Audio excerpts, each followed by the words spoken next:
Just a couple notes on the show today. It was originally recorded in November 2024, and a little bit has changed. We are both currently on strike as of January 26th, along with thousands of other nurses across the entire state of Oregon. This strike began January 10th, 2025. The strike we're actually referencing in this episode was back in June 2024. Welcome to the Enriched Nurse with your host, Dan Richmond. Enrich your personal finances, nursing career, and life. So it looks like we are recording, because that would be pretty embarrassing to record an interview and not actually record it, right? Like, hey, can you come back? We'll give you a bottle of wine. Right? We should have had the bottle bottles right here. I know. We'll see. Yeah. My guest today was born and raised in Salt Lake City, Utah, where she also went to nursing school. She started as a CNA and shock trauma ICU and eventually became an RN. She had her tuition, books, and associate's degree from Salt Lake Community College covered through her employer for a 2-year work commitment back in 2008, obtained her BSN in 2021. She enjoys mountain biking, dancing, and recently established roots in Southern Oregon, becoming a homeowner. A major reason I wanted to interview Brittany was because she went from staff nurse to traveler to staff nurse again, and then a union activist post-COVID. After the traveler gold rush during COVID and rampant staff nurse dissatisfaction in the aftermath, nurses still seem to be moving towards traveling. Brittany was bucking the trend, so I wanted to explore that more. A transition from traveler to staff nurse. In today's episode, we'll talk about the push for BSNs, nursing school, what led Brittany to travel nursing, why every traveler and nurses in general should be dancers, traveling during COVID, union activism, our recent strike, the lead up to the current strike, and some financial considerations of being a travel nurse versus a staff nurse. Here's the conversational interview I had with Brittany Webster. Where are you from? I'm from Salt Lake City, Utah. Okay. Born and raised. And is that also where you went to nursing school? I did. I went to Salt Lake Community College for my associates. But at the time, I was a CNA working in shock trauma ICU at the Level 1 Trauma Center in Salt Lake. And they had their own program through Salt Lake City. Okay. And so what happened is they basically paid for me to go to nursing school. I got like all my classes, my books, everything. Oh, nice. Paid for. And I just had to sign an agreement that I was going to work for them for 2 years. Okay, that doesn't sound after too graduation. Bad. And no, that was like a CNA to associate nurse? Mm-hmm. Yeah, no, that sounds like a good deal. What year was that? That was 2008, December 2008 that I graduated. And then it wasn't until 2018 that I went back for my bachelor's. Okay. And I did that online through Dixie State University, which is like southern Utah. Did you have an employer pay for that too, or was that out of pocket? Out of pocket. Okay. Yeah. The push was like for, nurses to get their BSNs. Right. And I was kind of worried a little bit or wanted to still stay level with the competition, the younger competition. Yeah. So, which is funny because now post-COVID, they'll take anybody. I know there's like literally, what was that, Operation Nightingale? There's fake nursing programs and like people that are graduating fake nursing school. Yeah, whatever happened to that? I know. Well, a bunch of them got RN licenses and work. So yeah, they must have been really desperate for nurses during 2020, right? Crazy. And then quite a few nursing programs too were churning out nursing students during COVID with minimal clinical experience for a while too, right? Yeah, and during that time, since I was in the BSN program, my clinicals actually, they were kind of having to tweak them because I couldn't show up and do clinicals for my BSN because, it was COVID. Okay, so you finished it the last COVID year. Mm-hmm. I finished in 2020. I want to say August of 2020. Okay. Yes, so you know exactly what I'm talking about. Yeah. Yeah, but that was the funny thing with the associate degree program. So I went to Kauai Community College, part of the University of Hawaii system. That's where my wife graduated as well. Associate programs were really heavy on the clinical side, so we got a lot of practical skills. So we were pretty much ready to rock and roll. They're saying the research shows like, oh, outcomes are better with a higher percentage of BSN. A bunch of the BSN programs, the people don't get a ton of clinical experience. So there's definitely a gap. Anyways, yeah. It's more paper writing than anything. Knowing to find your resources. Yeah. To get whatever information it was that you're looking for. So I did gain some knowledge of using your community resources to pull for whatever you were looking for. Yeah, I got my bachelor's in Hawaii. The clinicals were in public health, so it was a public health focus. So it was definitely interesting in that sense. And I got to see a side of nursing school that was quite a bit different because the public health aspect, especially if you're used to the hospital setting. I was going to ask, how was it over there? Like the hospital setting, and was it much different at all? Oh, yeah. I used to work really, really hard in Hawaii. I'd start out with at least 5 and always get maxed out at 7. Oh, really? I used to run a unit. Pediatric, like med surge, oncology, it was everything pretty much. Wow. It would be me and 3 other nurses and 2 CNAs for 28 patients. So it's like 4. They have no ratio standards or laws. Well, it was, we got 28 beds on the unit. And fill them up. 28 divided by 4, you could all have 7. Yeah, kind of crazy. But yeah, in Hawaii, it was definitely different. But yeah, the public health was good. So it sounds like your focus in your program was also kind of community health focus. Yeah. As far as like the logic, BSN nurses, are way better than ADN. I mean, I'm not sure that they just want that for the magnet status, I believe. Yeah, post-COVID, I don't think anybody cares anymore. No. they don't want to pay us for our BSN, so there you go. I know, it's crazy. Yeah. That's actually one of my, in my survey, I said that I want the BSN. All right. Yeah, we're in contract negotiations, so we will definitely get into that. So that was one reason why I really wanted to have Brittany on the show, is because I actually met her at a union workshop as a contract action team member, and I was kind of surprised to find out she was still on probation. She hadn't even been on the job 3 months yet as a staff nurse, and she had transitioned from a travel position to a staff nurse and then a union activist. So we'll definitely talk more about that. Before we get into that, I do want to talk a little bit more about your first nursing job and your nursing school experience. And then also my wife said you're into country western dancing. She tattled on me.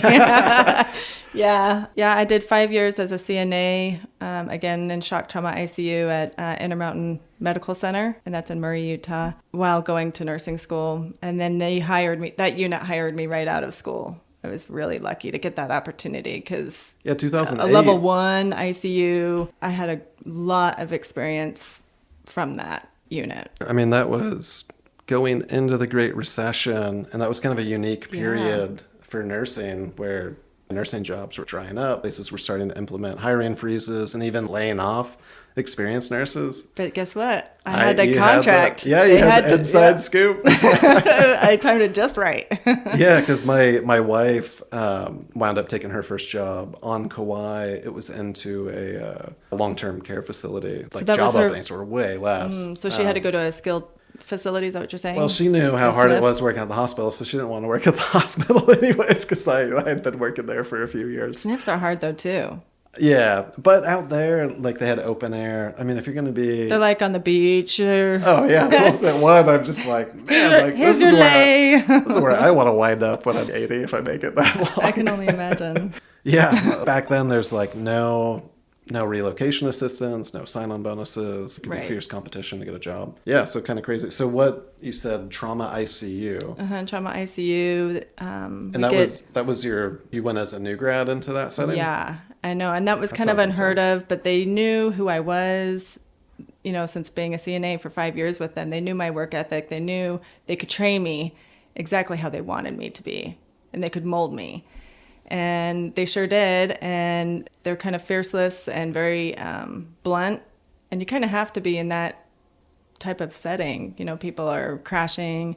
Yeah. You're doing pressers all the time, CRRT, hanging, stabbing, shootings. You're bagging and dragging your patients in PT. But those were probably the best years of my nursing.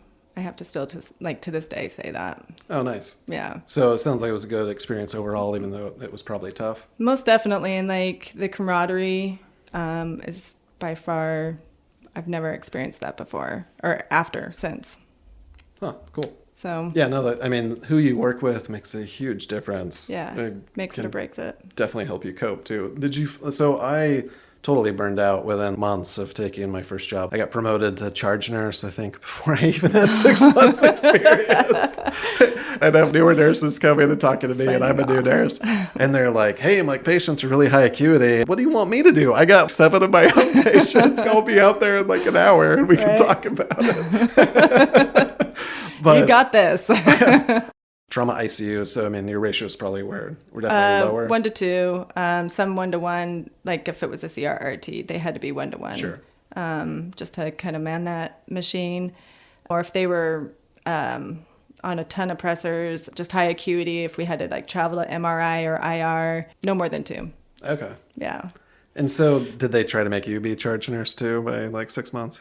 They couldn't pay me enough. Man. I don't ever want to. Yeah, that's intense. Yeah, it seems like it was a 24 bed unit. Okay. Yeah. So that's a large ICU. The only other level 1 trauma center was a University of Utah. Mm-hmm. Yeah, no, it sounds like a great experience. It's funny, I used to go to every code on Kauai.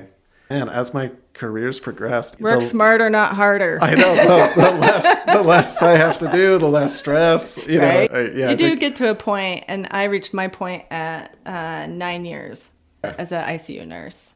Then I transitioned to PACU. Okay. Mm-hmm. Yeah, PACU... I like PACU. I bet. For a long time, I would take a patient over to PACU. What are these nurses are like... patient who's still asleep. Who's still like in La La Land. They get treated really well and highly respected. I'm like, I need to move to PACU. Exactly. And you don't really have, I think the novelty of that area is you really don't have to do anything physical per se with the patient. You're not getting them dressed. Well, yeah, you don't hold on to them for very long. You're either going to send them back to surgery or an ICU or up to the floor. And there's no intense family dialogue that's going on, you know? So it's just kind of very nice. And yeah, I do really like that area. And now you're in short stay. And I'm in short stay, yeah. It's great. You know, it also has its perks, like no holidays, no weekends, no call, no nights. And that's exactly what I actually applied for the PACU position here in Medford, but call was like part of the bag. So, and I'm like, I'm not doing that. I'm not doing call. I'm not doing nights. Yeah, I just kind of missed my calling. I used to think I wanted to be a travel nurse, critical, you know. Now I'm like part-time. I'm a PIC nurse. Yeah, like and you're a father. That would be kind of hard. Specialized. Yeah. You know, and the PIC nurse thing's like the greatest nursing job I've ever had. So IV access and stuff. So you know, I actually hit up Henry. It was months ago, and I was like, "You guys looking for anybody?" Everybody wants to be a PIC nurse because you're like autonomous. It's kind of interesting because even when I'm doing a PIC procedure, it's just me and the patient. It's highly specialized. It's a really advanced skill. But you actually but because it's so limited in what we're doing, we have the ability to just be really, really good. The downside is we'll be the only person for the entire hospital. Right. Sometimes I've got 10 pages I need to go deal with when I'm done with the procedure. And so that's stressful, but it tends to balance out. Yeah, being heavily specialized lets you get really good at your craft. Yeah, for sure. And I think that's really neat that you guys are good at that ultrasound and doing all that. It's very intriguing to me. At least a few of the short stay nurses have been like, hey, if you guys are looking for everybody, every unit, there's almost every week somebody's like... I'm sure. I know, because hey, when's the PIC nurse position going to go? Do you have an office? Like, well, none of us have died yet, so... Do you have an office? Like you can like... yeah, we got an office. Cubicle, really. To our end-up documentation and store all that. And then how many lines do you typically do in a day? Usually we do 1 to 2 PICs a day, if not more, and then 10 to 20 ultra. Yeah, everybody, all the IVs and short stay depending on no. Guilty. No, like patients are getting tougher, right? So, For 10 years ago, I didn't even know what ultrasound. I never would have even thought of asking somebody to come do an ultrasound IV. It's crazy how higher acuity some of the patients are, right? Yeah, some of the hospitals that I've worked before, when you say PIC team, there's usually 2, not 1 in a day. So that's why. Or a medium-sized hospital. But yeah, so let's talk about, so it sounds like your nursing school experience was pretty cool. And then also that sounds non-typical. Now I'm surprised. It seems like a lot of new grads are going right into specialties, which, where was this back in 2006? I think that's smart if they do. Yeah, because I mean, well, now there's med surg shortages because like people don't have to go to med surg like I did. But yeah, so it sounds like you had a good nursing school experience. What did you think of nursing school? It was really hard for me. It sounds like you had a good new nurse experience, but not necessarily nursing school. Yeah, I ran into a teacher that was kind of really hard on me in the very beginning, and she told me I was not going to be a good nurse. And she says, "And you think that's got to help with the nursing shortage, right? Yeah. Just tell people in the program that's already hard to get into. Oh, hey, you're not going to make it. Right. And I mean, I was timid. It was literally my first semester, and we were doing clinicals, and I was just very shy because I was just out of my element. You know, I was being watched. I was being critiqued, and she told me I wasn't going to be a good nurse. And she says, "You think you're going to be in shock trauma?" She's like, "They eat their young." And I was like, I had nothing to say. She handed me my ass, basically. She scared me. Yeah. I had some nursing instructors that were great, had a lot of respect for me, and I had good relationships with them. Mm-hmm. And then everybody has one who's just like, oh, we're gonna get this little nursing student. Even like outside of all of that, still to this day, I see nurses that need to prove their I don't know how to say it, but like their stance, they're like, you know, they're better than, you know, and put the newer person down. Oh, yeah. What am I trying to say here? Type of thing, like put them in their spot for some reason when I'm like, what's their spot? I mean, they're just curious, and instead of, I guess, inviting them and being warm and welcoming and inclusive, trying to like build them up and allowing them to. I think I had a crappy experience when I was new. So I'm gonna bully you. Why should you have a good experience? Right. I don't know, because it makes sense. It's the right thing to do. I mean, I think things are getting better, but you do hear of a lot of people still having these issues. And yeah, that statement, nurses eating their young. It's crazy. It starts in nursing school, and I plan to do a lot of these interviews. I interviewed my wife not too long ago. She had an instructor who had it out for her. It seems like everybody has a story like this, and in a profession, you know, where we talk about the shortage and the importance of the work and the calling, some of these things do not mesh with it. It's a really weird culture, isn't it? It is, and I don't understand. Like, the whole purpose of nursing is to heal and love and just be understanding, and or not the whole part of nursing, but that encompasses part of nursing. And when they don't teach that, that's kind of it's backwards. I don't understand what their point of doing that is. Yeah, and a lot of nurses can be great patient advocates, and they can be great nurses, and they can just be awful to work with or orient new nurses. Mm-hmm. It's pretty frustrating. So, all right, that's kind of what I figured. Probably 90% chance. Ask somebody about nursing school, they had a screwed up nursing school experience. So hopefully that's... She made me cry. Of course. And doubt myself. Oh, man. Yeah. I mean, even in my nursing program, we saw like 40-something% attrition rate, like people dropping out because people are already having a hard time getting through it. Mm-hmm. And then when you have somebody trying to set you up for failure, it's just really bizarre. And did you ever have anybody just drop out, say, this isn't for me? Oh, yeah. 3 months in, which is crazy because it takes like 2 years to get in. Right? I know, because it did. It took me 2 years to get in. And I was so upset when these two people dropped out just like in second semester. And I was like, you just took two people's spots, man. And they had no CNA experience. Exactly. And that's what I was going to say. I feel like every nursing curriculum, that should be a requirement, is CNA experience. It would definitely help avoid the first 3 months where you go to a nursing home and the shock. Yeah, and you're basically doing CNA type stuff. And that's what they don't realize is nurses do everything.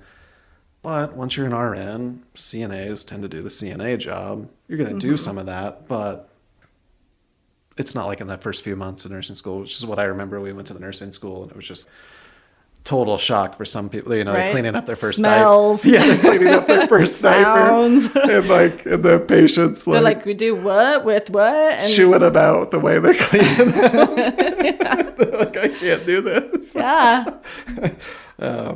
Yeah, so okay, so this will be a good segue away from like nursing poo and nursing school to country western dancing. So it's funny. So you're a traveler, and I always thought. So my wife and I do West Coast swing dancing, and we actually just went down to Tahoe. She told last me. weekend. Yeah, she placed in a contest. She's really good. Second place, Katura. I mean, I had my mom take a video of us dancing because I hadn't danced in 5 months since the last convention we went to, and I still look pretty good. What do you know? Awesome. I didn't get But I don't compete. I didn't get to see the video, but I would love to at some point. Yeah, I'll think- have to post it on social Yeah. media. But yeah, the cool thing about the Mountain Magic West Coast Swing Convention and Tahoe is they do country western, country two-step, and hustle. So they have these other competitions. So yeah, how'd you get into country western? On one of my assignments in Coeur d'Alene, Idaho, just as a traveler, as a person, I'm very curious. I want to go and do things either that the culture's doing. I really love that part of traveling, is getting into what the community and the culture does. And I just took myself to a country club and just did it for the first time. And it was line dancing. Okay. But then when I was on my assignment last year in Portland at Bushwhackers, that's what it's called, is Bushwhackers, the country real club. country. I know. That's when I actually got... One of Medford's Rocky Talk, right? Yeah. That's when I really got into partner dancing, and I love it. Cool. Yeah. West Coast swing, I think, is much harder because that's definitely more fluid, more in your body. That's how I would describe it. Whereas country, there's steps pretty much already made for you. So you just got to do it. Of course, with a partner who knows how to lead, but I do enjoy that very much. Yeah, the West Coast swing, I will say it did feel like it took some commitment to kind of get through the first 3 months of actually learning the basics. But man, once you have it down, I think I'll actually lead, but then I'm not like a natural dancer. So I'll get a little bored doing all my moves. So then, I actually don't mind following. So it's kind of fun. On West Coast, it's not like a gender thing. Typically men are leading and women are following, but there's a lot of people who will switch roles, and there's a fair amount of autonomy in each role.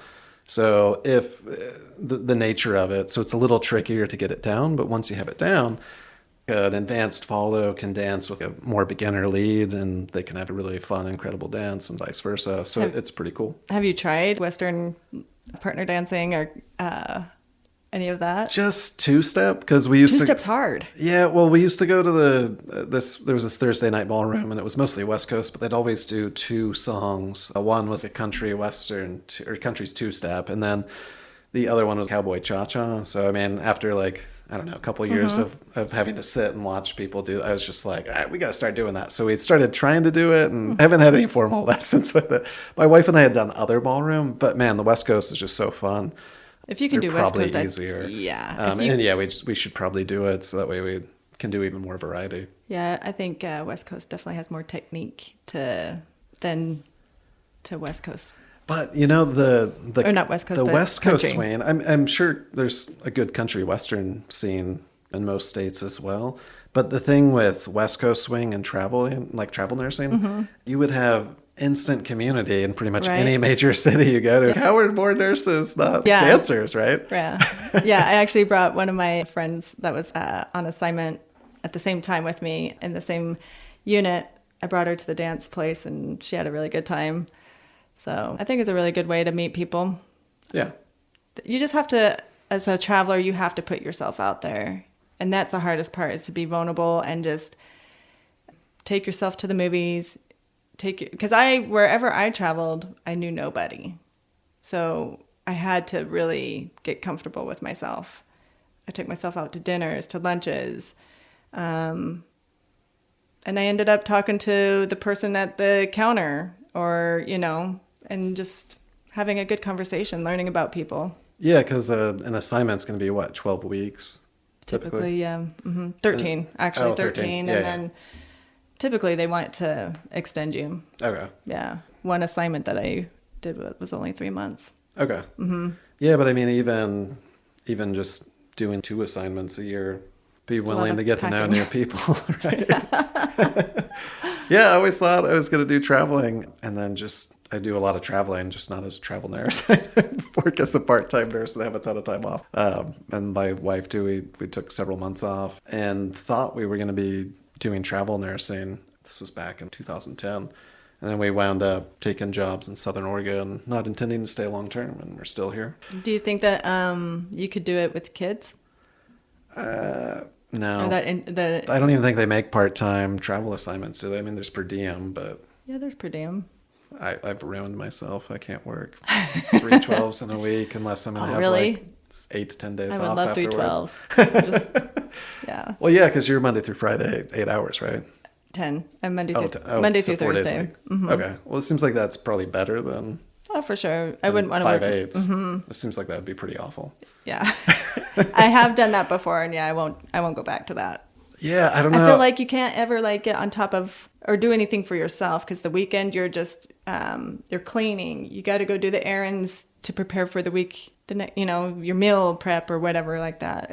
It's never just kind of relaxing and Yeah, well, it seems like there's a lot of baggage with nursing, so it's hard to turn it off once you leave work, especially depending on I agree. the nature of the work. So, I mean, 4 or 5 You need to days have a some. week. You need to have some time to debrief. Yeah, there's almost always some kind of recovery. Yeah, so how did you wind up getting into travel nursing? My first travel assignment was 2000 and I want to say 13, almost Okay. 10 years ago, actually. And I had been working in shock trauma for about 5 years, and then just somebody was like, you should go do some travel. And I was like, what? I had no idea. And my first assignment was in Torrance, California at Little Company of Mary. Okay. So that's just off of Redondo Beach. So was So that that was a pay bump Oh, for sure. coming from Idaho? It was Utah. Or Utah, yeah. Yeah. Sorry. No, you're fine. So I had a house in Utah, and I wasn't getting paid much. I want to say the last pay increase, it went up to $31 an hour. Okay. I actually had to get a roommate to help pay the mortgage, and I just didn't like living paycheck to paycheck. And so I was like, all right, I'll do the travel thing. I'll give it a go. And I asked my boss, my manager in shock trauma, I says, can you let me go for 3 months and come back? And she said, yeah. Oh, cool. I know. So you just did one assignment in Redondo Beach? Yeah, California? Yep. And it was a good learning moment for me professionally and personally. Again, like made me grow outside of my comfort zone, do things all by myself. I had just gotten divorced about 5 years before then. So okay. yeah, I was married for 10 years. That was before nursing school? Uh-huh. Yeah. Oh, okay. Yeah, I got married I was really young. I was 21. And we put each other through school, for nursing school, and he was a firefighter, paramedic. So went and did that gig in Torrance. And then I came back, and then I want to say like 4 years later, I was like, I'm going to blow this popsicle stand. I'm tired of these. I was just kind of tired of the business. And I kind of feel I've gone back to travel nursing 3 times. Okay. From staff to back. Yeah. Yeah, so what was the longest period you did travel nursing? Because when we first met, I was on the impression like you'd 5 been years. doing traveling for a while. So okay, so you did travel nursing for like 5 years? Yeah. And that started around 2018? Uh-huh. Like I said, the first one was in 2013, I want to say. And then 2018, went to Lake Tahoe, South Lake Tahoe. Oh, okay. I had some really Isn't good Tahoe gigs. great? Yeah. Oh, I had a ball. Yeah. I skied. I stayed there for 6 months, skied. I went on the boats. I did the whole like lake life. Nice. Yeah. Concerts. Yeah, we've been to Tahoe 3 times this year. Yeah. You guys went mountain biking. Yeah, we do. We love to do a spring break ski trip. One of the mountains down there has a lift ticket exchange with our local mountain. So instead of paying like $200-$300 for tickets down there, we ski for free, which is awesome. So we've been doing that for years. I keep waiting for him to like cancel, because every year we go, there's like more and more people from Ashland down there. Do you like literally like the entire mountain? The word is getting out. Like we know a lot of other people. Some of the best ski places are mom and pop places, I think. Yeah, they had another one on the West Coast called Homewood. And so that one... Yeah, I've been there. Okay. Yeah, they shut down.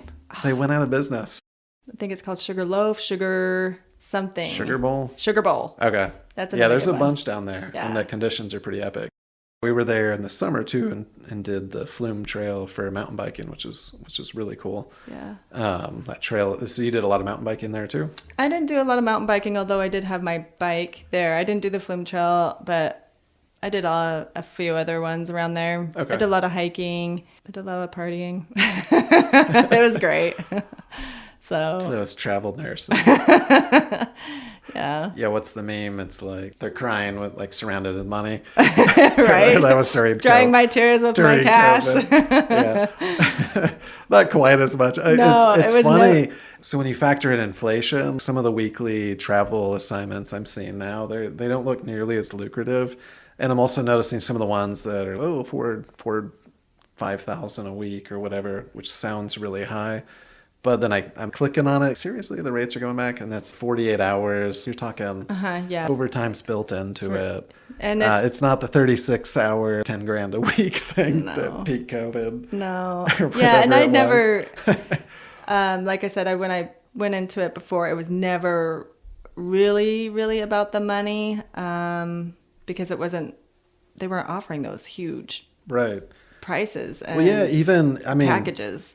Coming from like Midwestern states to, I don't even know so much East Coast, but West Coast. California seems like it's had the highest nursing wages for quite some time, but the top 5 states, California, Oregon, Washington, Hawaii, and New York. I think Minnesota now is getting up there. Pretty heavily union. And also, population.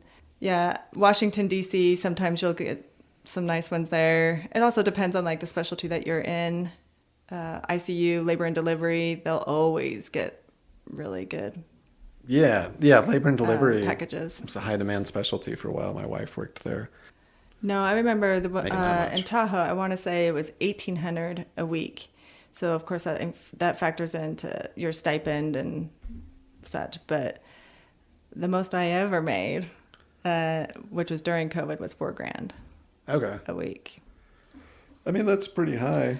That's really good. I don't make that. It's not the $8,000 to $10,000 what the gold rush. Yeah, I did not do the gold rush. No, and I don't think PACU actually.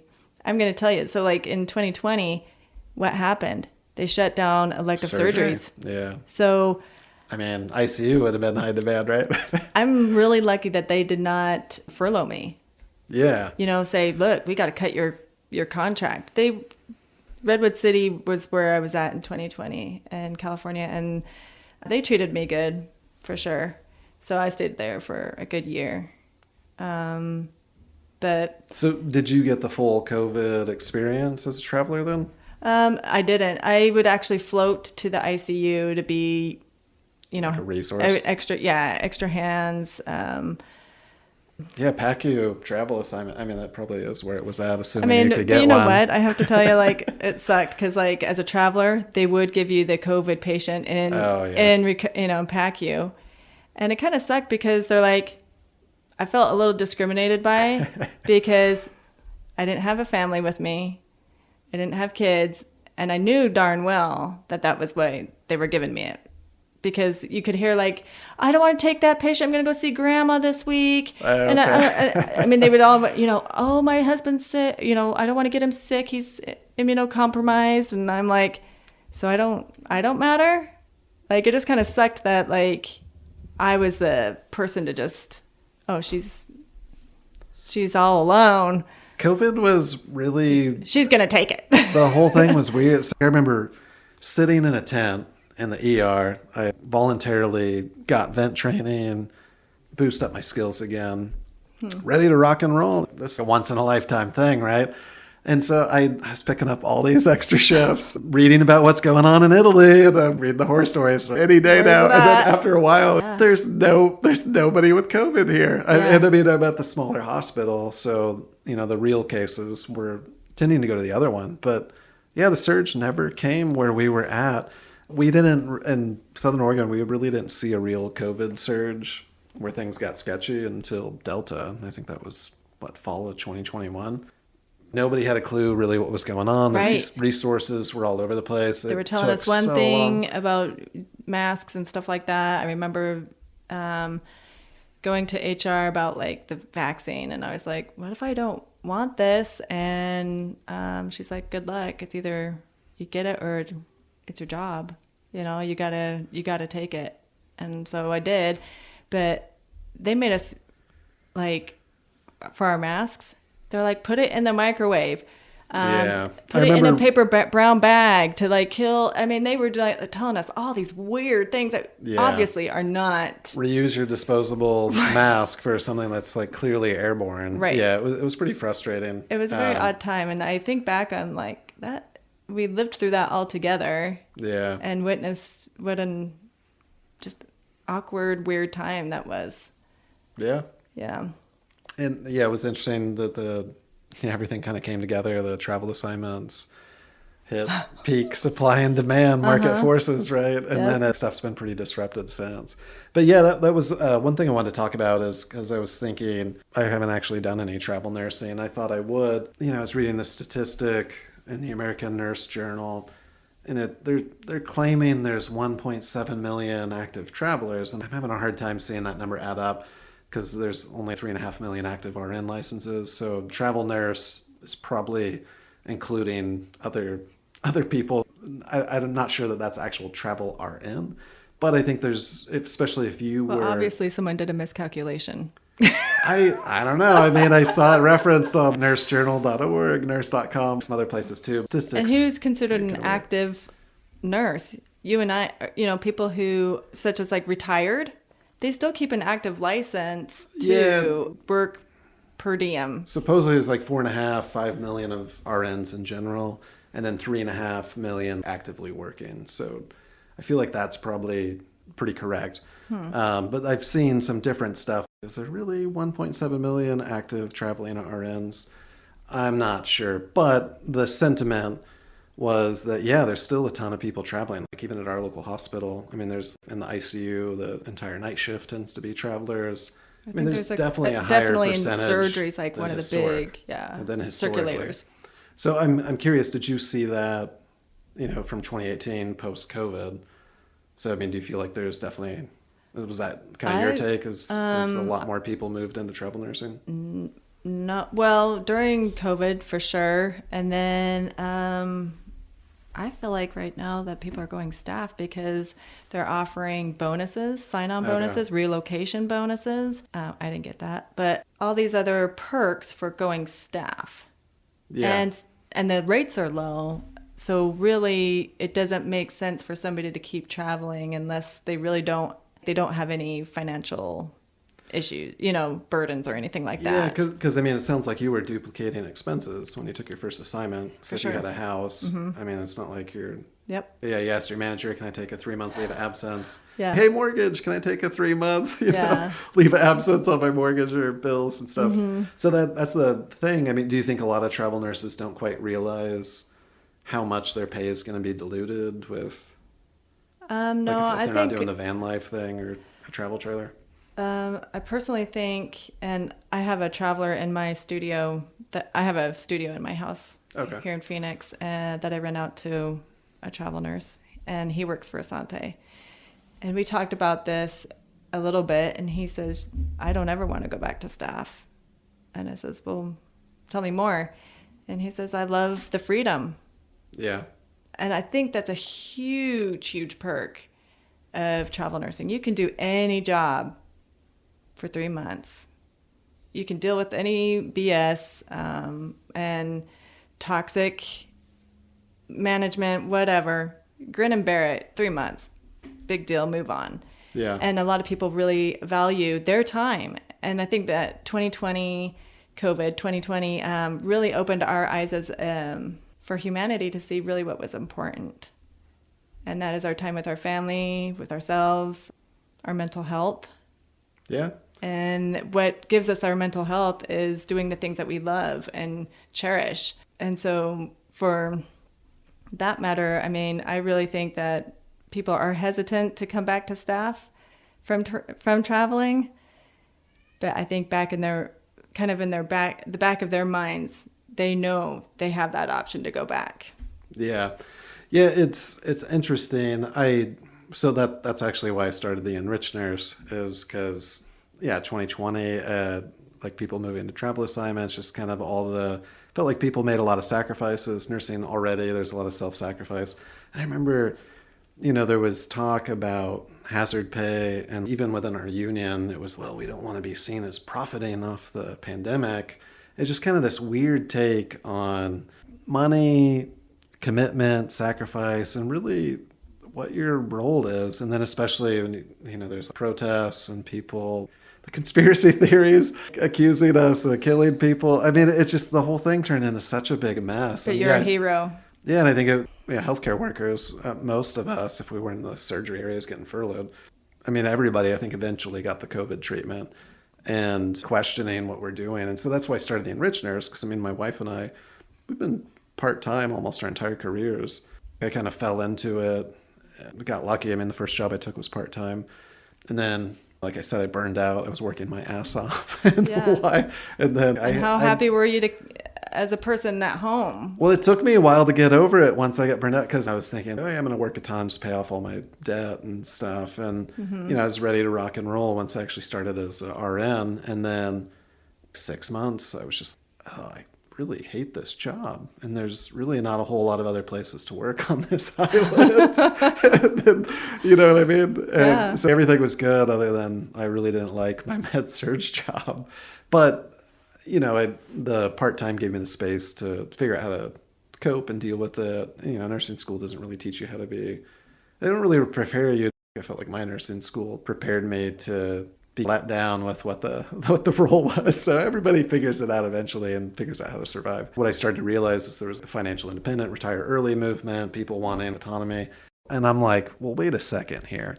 My wife and I have been living pretty damn good for a long time, chartering sailboats in Greece in 2012. And then, we took several months off and actually cruised through Utah. We did a national park tour. Cool. There's like a ton of national parks in Utah. I know. I haven't been back in a while, but we didn't go to all of them, but we went to a few. There's so many cool places to see. And that's the thing. While I understand the appeal to traveling, I think staff nursing kind of gets a bad rap. Like I said, I didn't intend to make it home base, but we get all kinds of cool experiences.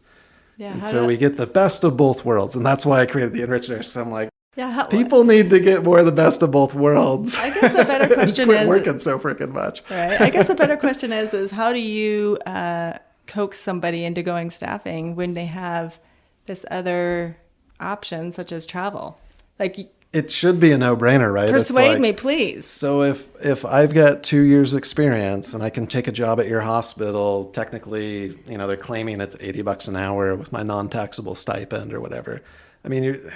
Obviously it's going to be less than that because of your expenses. But still, it's hard to be like, 80 versus 39 or whatever the starting wage is. And then you have your freedom, you have all this, you get to you got to try it out. And really, as a traveler, you get to pretty much say your shift. You kind of call the shots.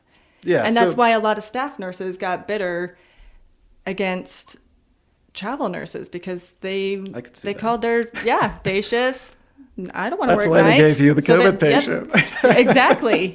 Yeah, and typically, I know that I'm there to do a job, and I really just want to go in and, do my job and go home. And a lot of travel nurses are like that.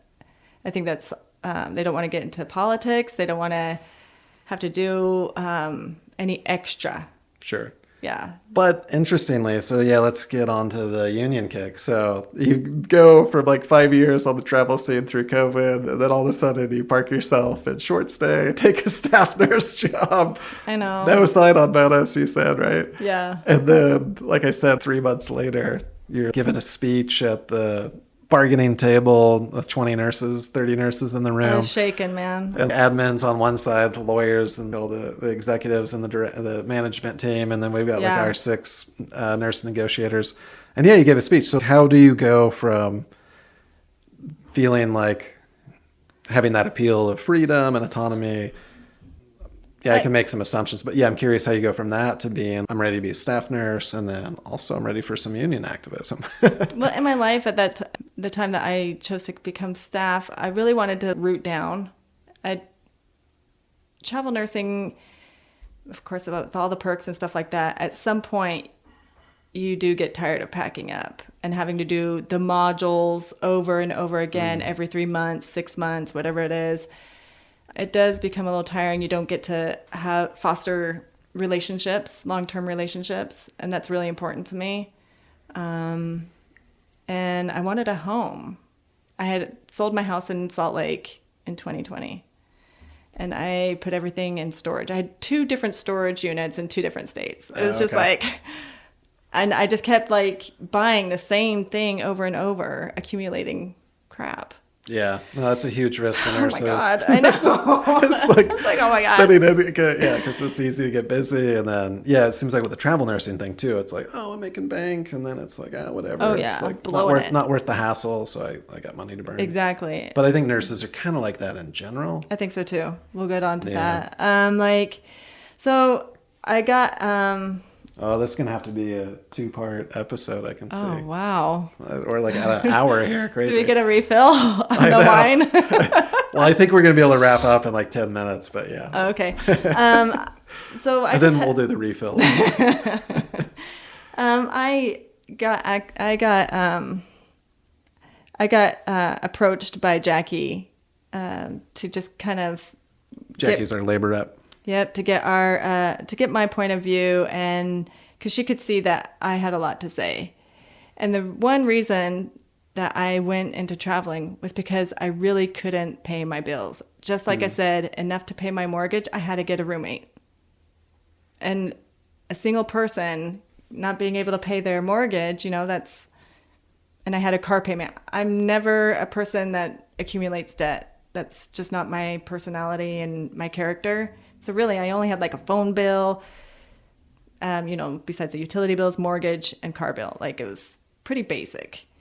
And I wasn't able to live comfortably. So I went to traveling. It was kind of like a no option type of thing. And there's no union in Utah, so we get paid pretty crappy. Yeah. I mean, it sounds like that's true throughout the Midwest. Right. It's crazy. It's like the travel assignments are super high, like throughout the Midwest. Like, how is anybody working as a staff nurse at any of these hospitals in some of these low-paid states? Yeah.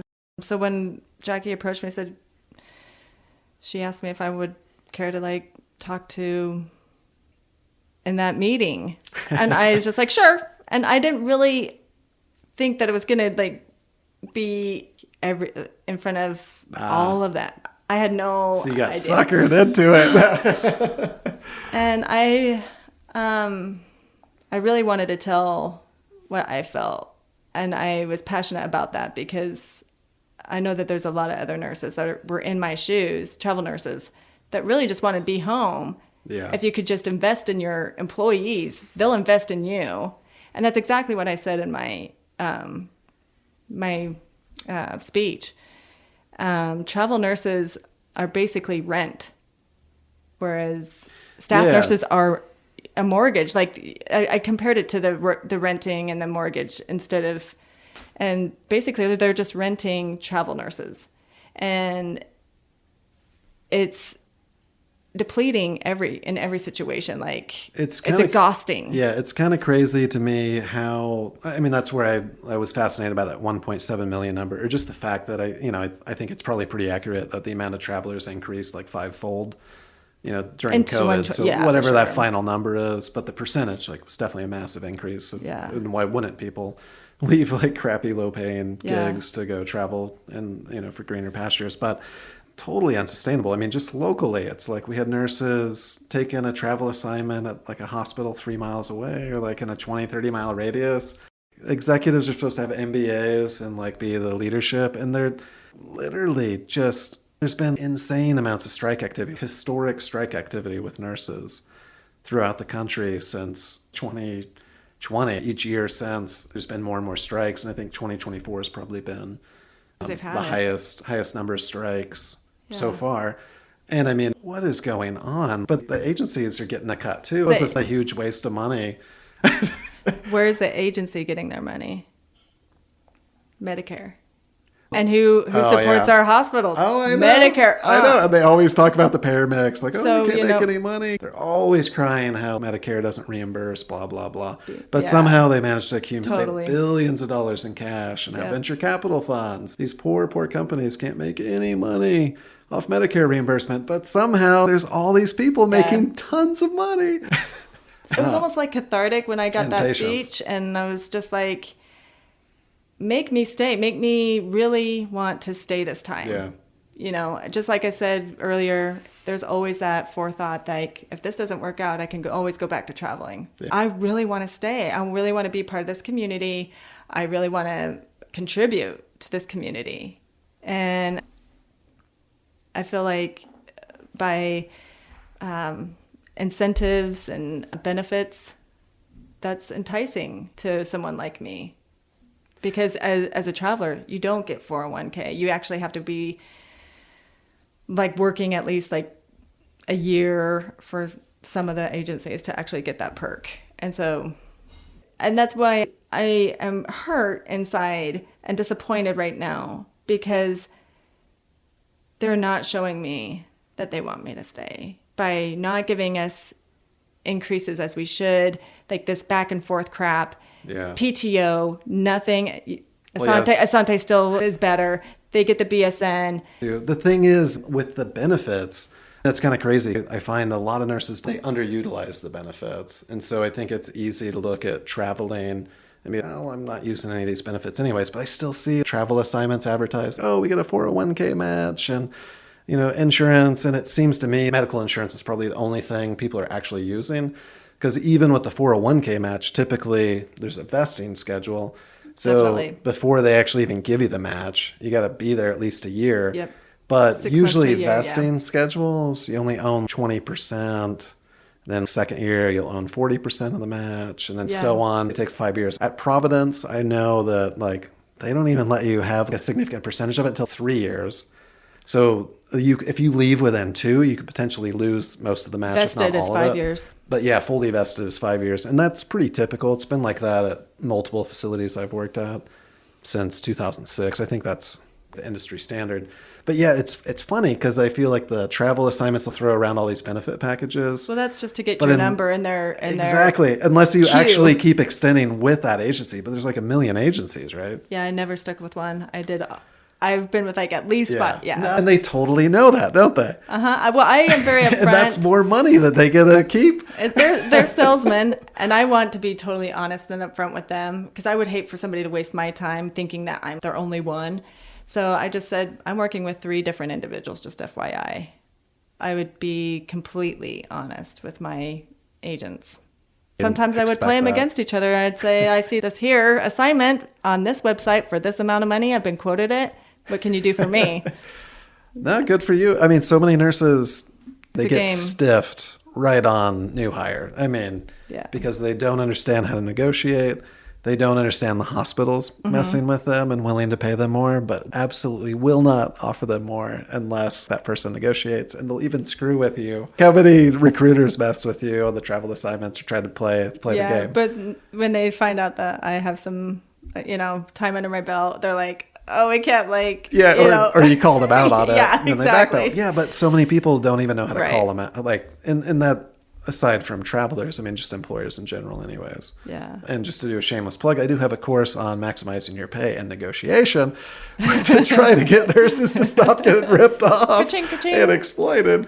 Those skills are useful whether you're a traveler or a staff nurse. Most of these entities want to make money, and nursing is seen as a line cost item that they want to minimize as much as possible.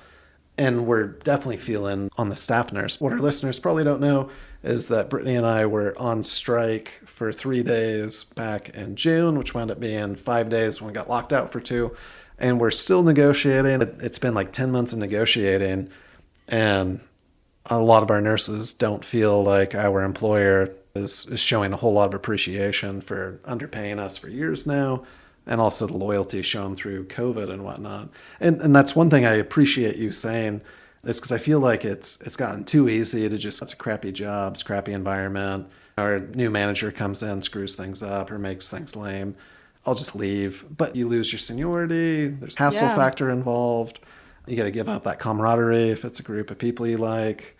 I mean, that's where I got into union activism, is because, no, like, you don't get to just roll in here and, like, screw this up. Yeah. And so the thing I like about unions is it gives us the ability to really push back on these kind of stupid decisions that get made or a lack of respect. It lets you do something, and it's infinitely harder to actually stick around and fight, as you're probably finding out 6 months after your speech. Yeah. I didn't think it was going to go this long, to be quite honest. Yeah. No, I don't think a lot of us did. We were part of a 6-hospital strike, and now there's doctors at the same facility authorizing strikes in the Portland area. Doctors are pretty much unheard. I think Oregon's got some of the only internist doctors unions in the entire United States.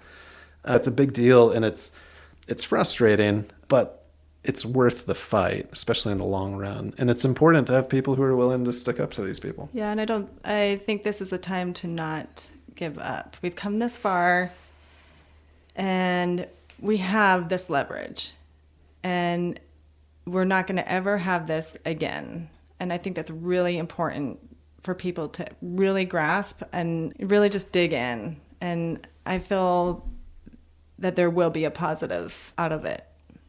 Yeah, I definitely have hope for it. If you look at Kaiser, I think it was back in the 90s, they have pension, they have awesome benefits. They're a good example. I mean, like, unions have weakened for years within Kaiser, and I think a large part of that was also in California, really uniting, being strategic, and forcing the employer to agree to, because Kaiser's one of the few organizations, I think, in healthcare that have national agreements, which is similar to like Teamsters, some of the auto workers, and some of these other industries. But yeah, Kaiser has a national agreement, so there's things that are negotiated locally. You're right, a lot of that came from power. Well, and they had to start from somewhere. Yeah, some of those I mean? things are enshrined in those contracts that most workers, especially who aren't unionized, just constantly seeing takeaways. Yeah. And people don't, it's like everybody is pretty well attuned to the negative effects of inflation right now. If you're not getting meaningful pay raises, you're literally making less money in real wages. And that sucks. That's basically where we are right now, is inflation was so high post-COVID. Too many nurses are paycheck to paycheck. And so it's pretty awful. That means you're getting squeezed by inflation and you're actually working extra shifts and you can't get ahead. People that are single parents, I think I'm okay, but I feel bad for those who are single, who are parents, that have medical bills or just everyday life things that come up. How are they getting by? Yeah. What do you wish you had known about traveling before now? I wish I would have had just more personal constraint on my finances. I would have invested better. Right now, I'm investing in CDs because they're at 5.1% with my credit union, and that's more than my 401. Like, just if you think about that. Oh, I got a lot of thoughts on investing. I think a lot of nurses don't understand how much they can save on taxes through using tax-advantaged investing. There's like a ton of tax-advantaged investment vehicles, and there's a lot of misinformation out there about them. The reason I love them is it saves me a ton of money on taxes and gives me the potential to get higher investment returns. I mean, CDs are attractive because it's like, oh, wow, look at this, it's way higher. But inflation's still running about 3%, so a real return on that's only 2%. Meanwhile, the stock market, I want to say, is up 20, don't quote me on this, but it's up like 20+%. I know my Dutch bros went up. Yeah. that one's Drink up, people. That one's been on a roller coaster the last few years. But yeah, actually it went up last week. That doesn't surprise me. I mean, everything went up last week after the election. That makes sense, yeah. It sounds like what you're saying is you wish you had a little bit better understanding of financial literacy or how to optimize. Well, again, like I didn't and I didn't get flex spending accounts. I didn't get that as a traveler.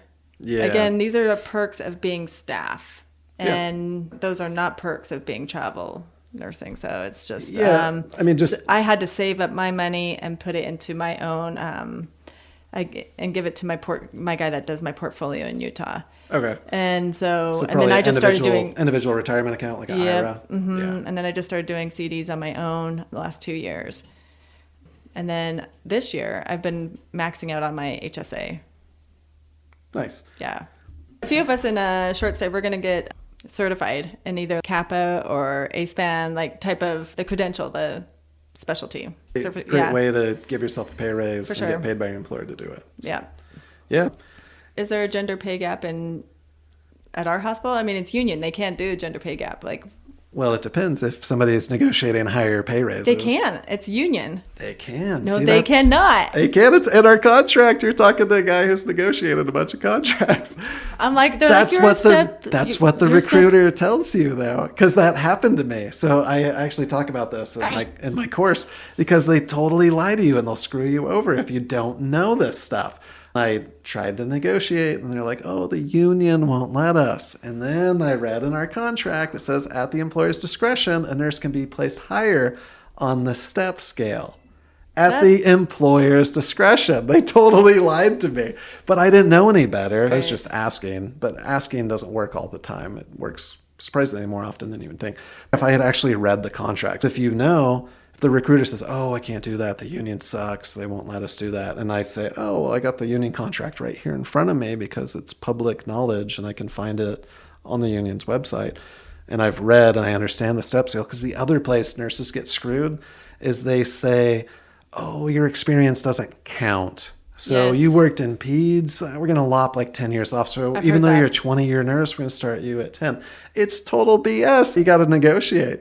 Before we got unionized, so I talked to quite a few of the nurses who had done the union drive. Their pay was all over the place. And so they started talking to each other and they're like, what the heck? What do you mean? Like, you're making $5 an hour more than me. People started talking. You have less experience. Yeah. And that's what's happening now with the travel rates. It's just gotten so easy for people to see how badly they're getting stiffed, even with the union scales, because employers want to pay you as little as possible.